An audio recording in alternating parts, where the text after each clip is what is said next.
How are y'all doing? Good to see y'all. Sorry for the delay. Just finished up a consultation, a meeting, trying to help point y'all in the right direction, solve your immigration problem. So thank you for being for your patience. Of course, it's a live show, so if you have any questions, we're happy to guide you in the right direction or a better direction. And you're welcome to join the studio. Shoot, I think I forgot to share the link again. Let's see. Yeah, I didn't put the link. Sorry about that. I'll make sure to do that next time. Well, I can do it right now. I found a copy of the link. Let's see. Okay, I'll put it in the description. Okay, so you can find the link there. And then also as always, I will look up the what's it called, Department of State, see if there's any updates there. All right. And as you're all watching, thanks for tuning in. Let me know where you're all watching from. I think it's always interesting to see how far the channel's reaching. Okay, let me go to my channel. I'll try to add the link to enter the lobby if you're interested. And I also want to say thank you for subscribing. I greatly appreciate it. We just hit, I think, 3,000 maybe a week ago. So we've come a long ways. I think I started this channel sharing tips and tricks, offering free guides sometime, I think, July last year. So thanks for staying in tune here.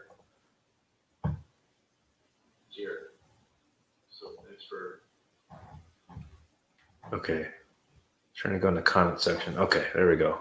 All right, here's a link if you want to join. All right, and also if you would like to, we do offer free 15-minute preliminary discussion for anyone that subscribes to our channel, and I'll know that you subscribe because, or at least that you watch the channel, because you do have to provide this not social code, green card guys. You can text it if you're at work. I understand you might be busy, but just go ahead and text our number, and our number would provide this code, green card guys, and you can provide that. Okay, there's our number, 346-330-5888. We're here to point you in the right direction. I understand you may have a financial budget and you might not be able to hire a lawyer all the way through, but there are some scenarios that you would need to at least consult with a lawyer after you file your case. I mean, I recommend consulting before you do, but during your case, for example, you could receive, or at least some people receive a letter in the mail, let's say 5 months in after filing, and you get a request for evidence, or maybe like 8 months later, you'll receive another letter saying notice of intent to deny. You definitely need to talk to a lawyer, because if you did not hire a lawyer before and you got those letters, that means, you tried your best, but you didn't know exactly what to do. So, and you having paid all those government fees, man, that's a couple thousand right there. So you don't want to risk it, especially all that money, and especially, waiting all that time. You want to maintain your status, or at least maintain your temporary work permit, travel permit, or what we call advanced parole. Okay, so let me see here. Let me go to the Department of State website. I see there's a couple questions. Good morning. Hi, Kofi.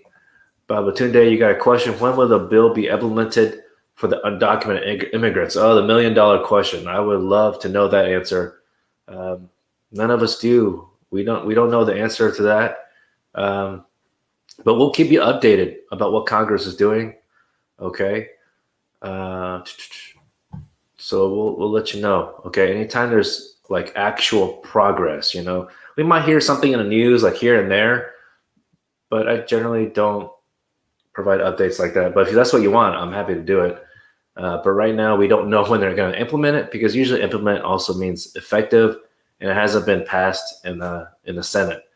There has been two bills passed in the voted yes in the House of Representatives, but there has been no actual progress with the Senate. Okay. But let's say the Senate passes it themselves, then it will go to the president's desk for signature, and that's when we can find out when it's going to be implemented.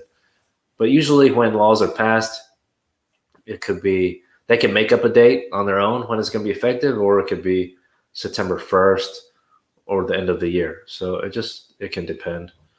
But my personal opinion, now I mentioned this in live shows before, that if there was any real movement, I think it could be August, end of summer, because as you probably could tell from the news, there has not been as much discussion about the surge or the mass number of people, migrants coming from Central American countries. I haven't heard anything recently, so but there definitely are people coming from other countries, not just from Central America.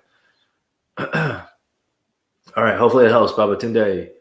All right, Renan, how would you like to know when senators, or I guess, how will we know when senators will vote for immigration? Well, I will definitely let you know about that, okay?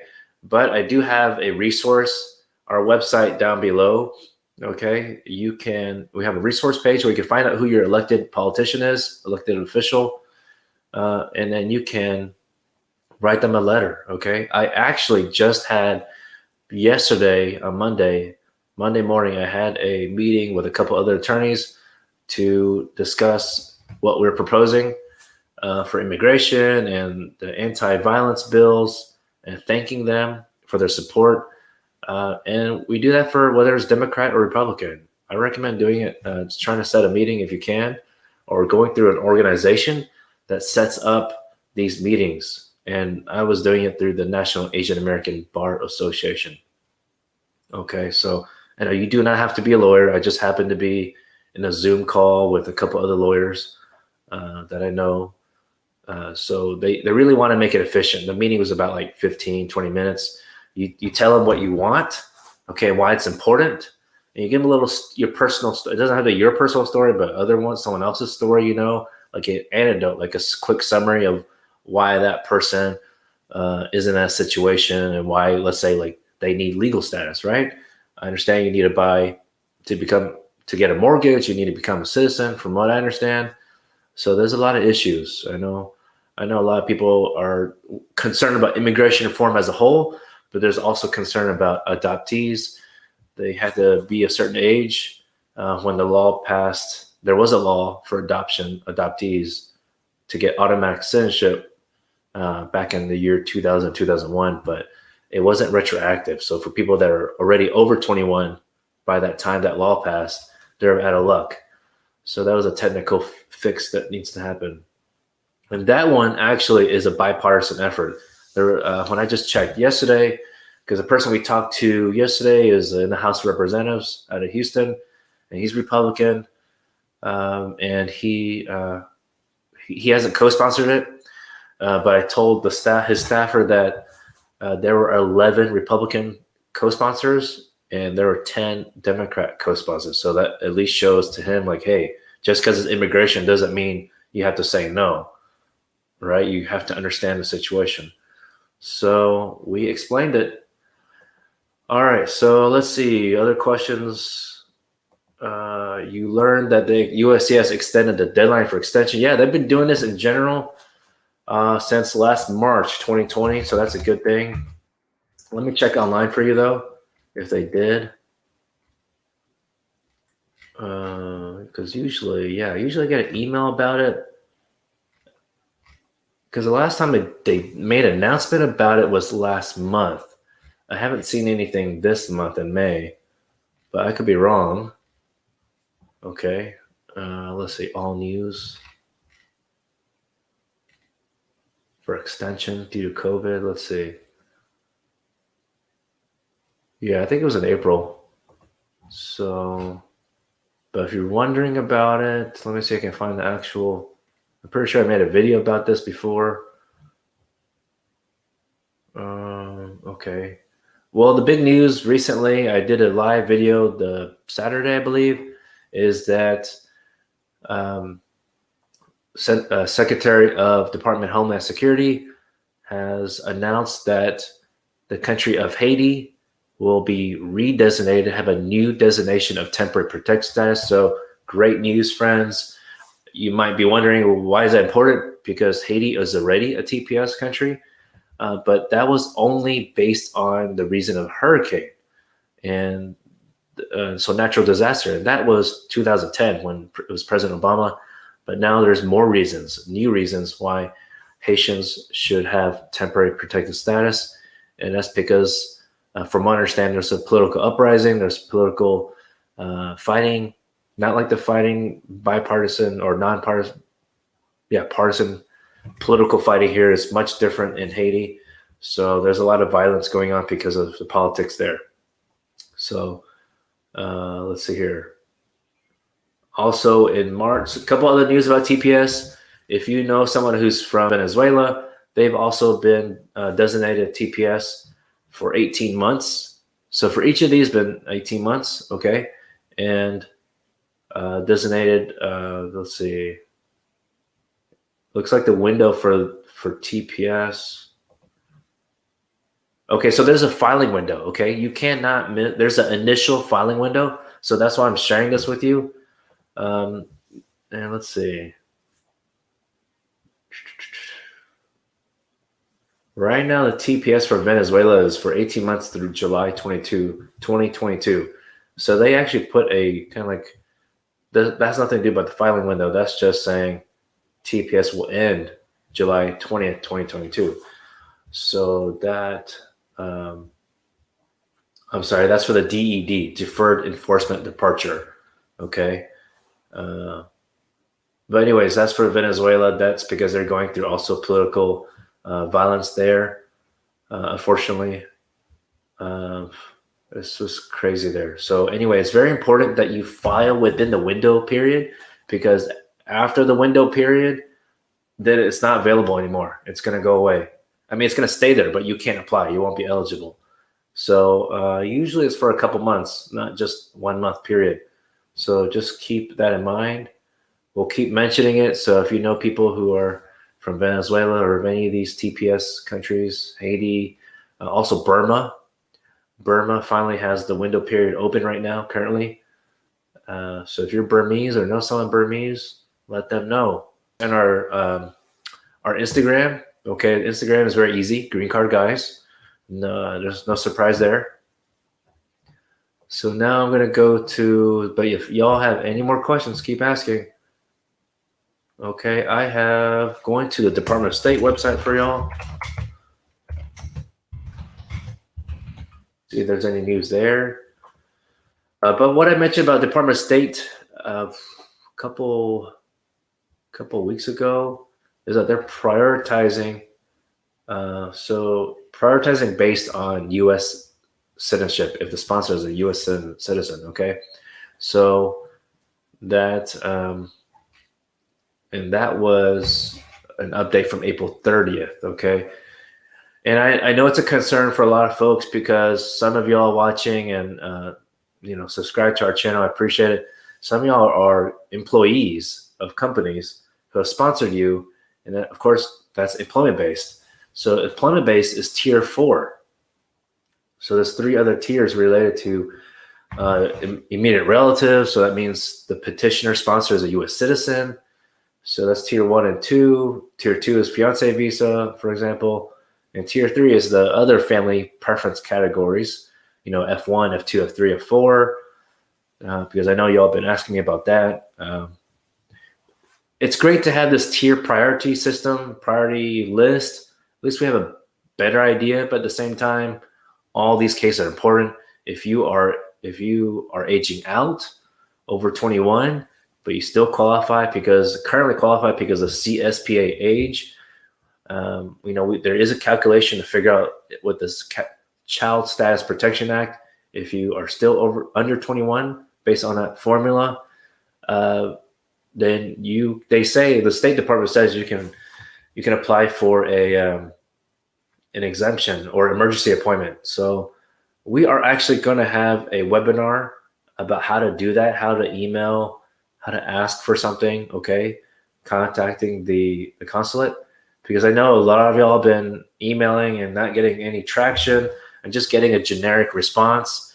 And the point is, you need to get an interview, right? Get scheduled. There's no magic language, but the way we phrase things is makes it a little bit easier for clients. Okay, so the government officer knows exactly what you're asking for. Okay, I'm gonna move that over. By the way, if you we are offering, every couple of weeks we do offer the limited time only for the priority spot if reform passes. People ask me, so this is what it is. We're offering priority spot. So in the situation that you have, you are eligible for the reform, if it passes, of course. If you're eligible for the reform, we're going to check with you, right? We're going to have a consultation. We're going to make sure we will file your case in our first group of cases that we have, okay, in the first 2 weeks once it passes. But this is only if, number one, immigration reform passes, and number two, if you're eligible, right? So if you're not eligible, then we're going to refund your money, okay? But right now, every 2 weeks we're increasing the fee. At some point, it started at $249. Now it's going up to $349. But if you're interested, fill out the intake form down below, so we'll know what you're asking for. Okay. Even if you have a question about your case in general, we recommend you fill out the form down below. It'll save everyone some time, and we'll be able to answer your questions more quickly. All right. Again, if you're just joining for the first time, we do offer free 15-minute preliminary discussion. And you got to call our number or text and provide this secret code, Green Card Guys. Another way to contact us, if you prefer texting, is on a WhatsApp, this number. It's the same phone number. We have WhatsApp. Okay. Let's see. So anyways, let's see what else. We got some questions here. Is reconciliation likely to happen in reform? Renan, I really don't know right now. They keep talking about it every once in a while, but when they talk about it, it's like one or two senators. So until they have a large group, a decent amount of group of people considering it, then I'll definitely share with y'all the update on that. But there hasn't been a large group. And the most important person to be on board on this is Senator Joe Manchin from West Virginia. Okay, and there's a couple other, because he's a moderate Democrat, and there's a couple other moderate Republicans that need to get on board. So I'm assuming they're leading the charge, but a couple of months ago, Senator Manchin said he was not on board with that. So, but we'll definitely keep you updated on that. I do see that news every once in a while. You have another comment. Your wife is 9 years. Okay, I think you mean your wife has an asylum case waiting for 9 years and never been called for an asylum interview. Well, that is concerning, but that's not your fault, of course, not your wife's fault. But please make sure, if you have 9 years, a long time, obviously. So make sure that your wife has updated your address wherever you live, because if you have moved, I don't want to assume that people know to update the address online, but you can. Go to uscis.gov. You can update your address. You have to input your previous address. You have to provide your case number, receipt number, what type of application. For asylum, if you filed it to USCIS, then it's the 589 form, because they have a drop-down menu on that, okay?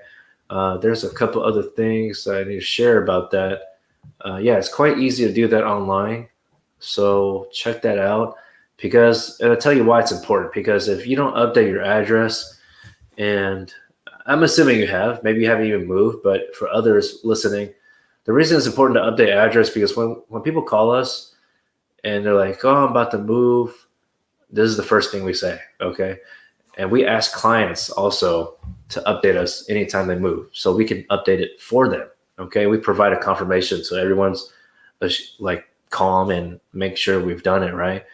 But here's the situation. We have some people call in and say, I got a order of removal from immigration court.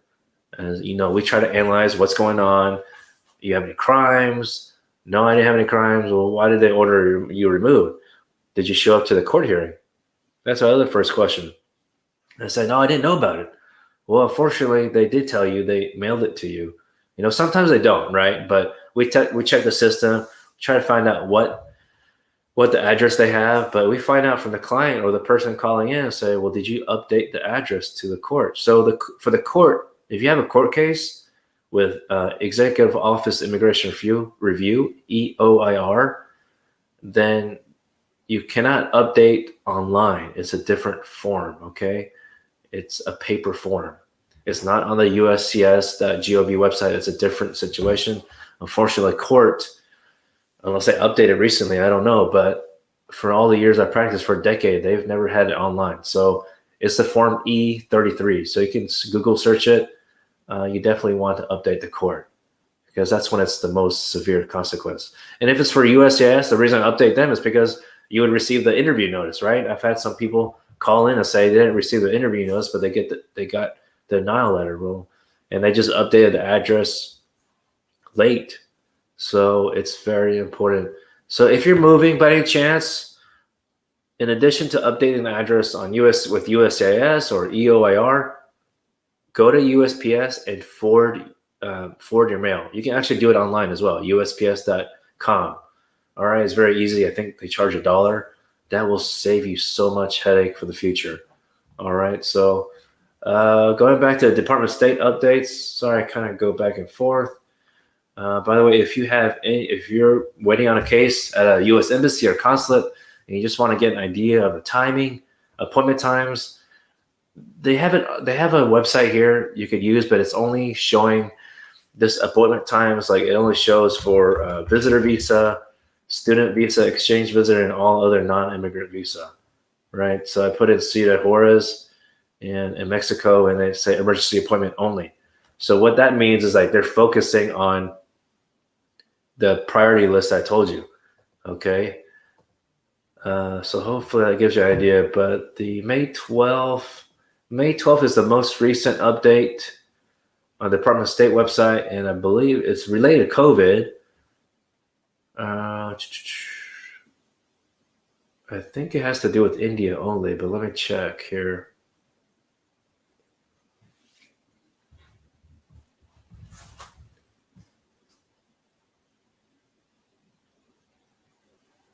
Okay, let's see here. Well, I'll tell you this. The President Biden administration. I know you're frustrated. You're waiting for immigration reform. It's not only on him, though. Okay, it's on Congress at this point. Biden's done what he can for immigration. He needs to do more, but he needs to push people a little more. But what I'm saying he's done good is that when it was President Trump, he blocked a lot of fiancés from coming in, right? So this website I'm saying from Department of State, this bulletin from May 12th, it mentions that there's a signed a proclamation blocking entry of non-immigrant travelers physically present in India. Okay, but it does provide an exception for fiancés, students. You can qualify for a national interest exception.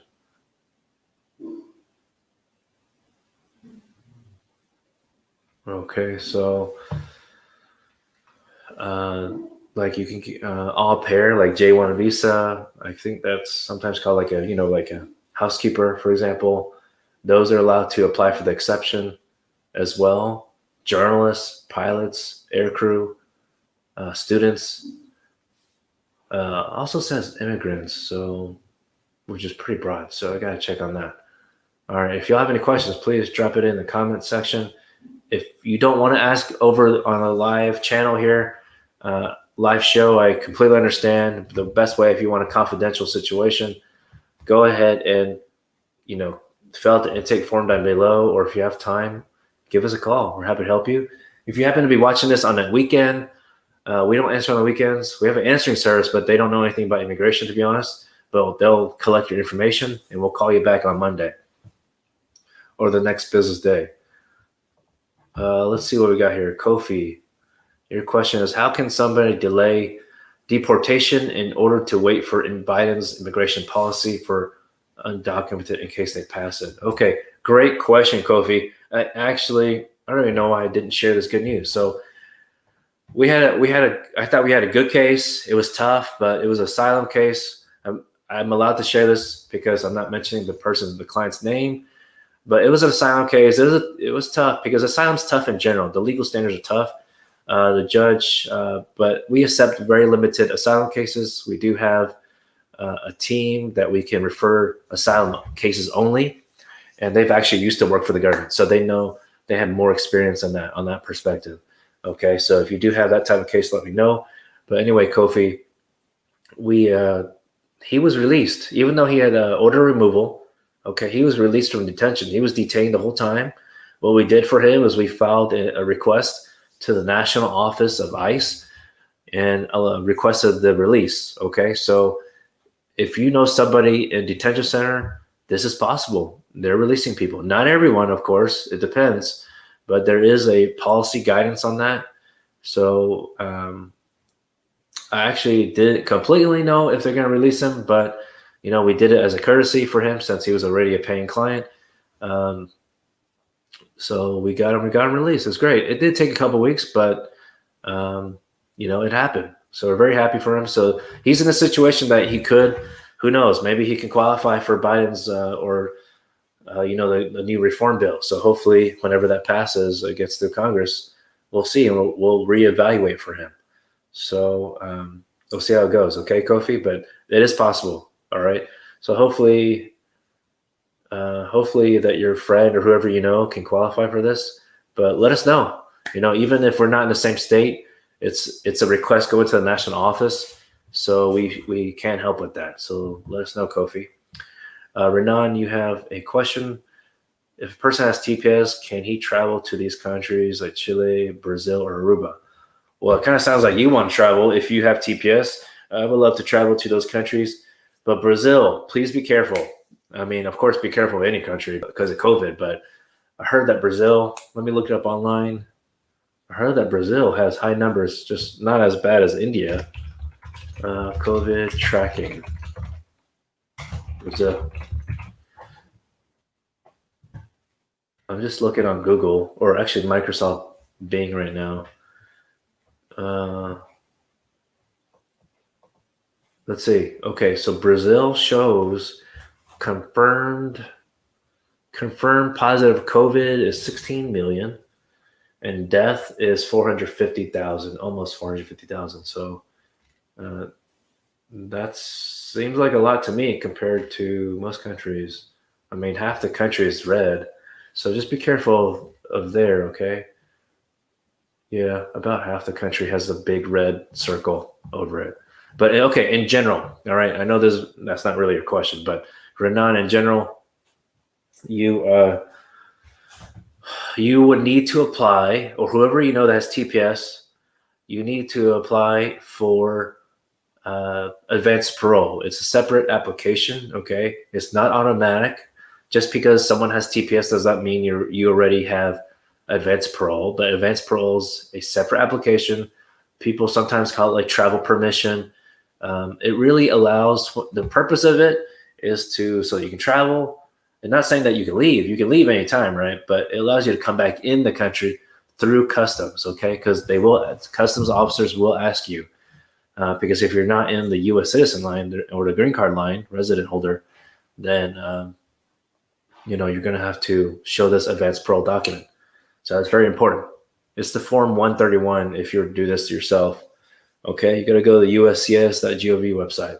So hopefully that's helpful. And if you ask like how long will it take, I mean, at least 6 months probably. So you want to time your travel correctly. If the flight's cheap, really cheap to there, sure, go ahead and buy your ticket, but I'll at least wait 6 months minimum. Okay, but in general, I would try to wait to buy the ticket after at least the biometrics, okay, to take the fingerprints. But if you want to be on the safe side, wait until you get the card or letter in the mail saying approval. Okay, I see a couple more questions. I got to jump off in about 3 minutes so then I can go to our next meeting. To see, Kofi, this person, you have to provide evidence for extension. I don't know, or extension. I don't know what extension of what you're talking about. if he has not yet given an order yet. Okay, well, that's not received an order. That's good. That's good. You don't have to have a removal order to get released.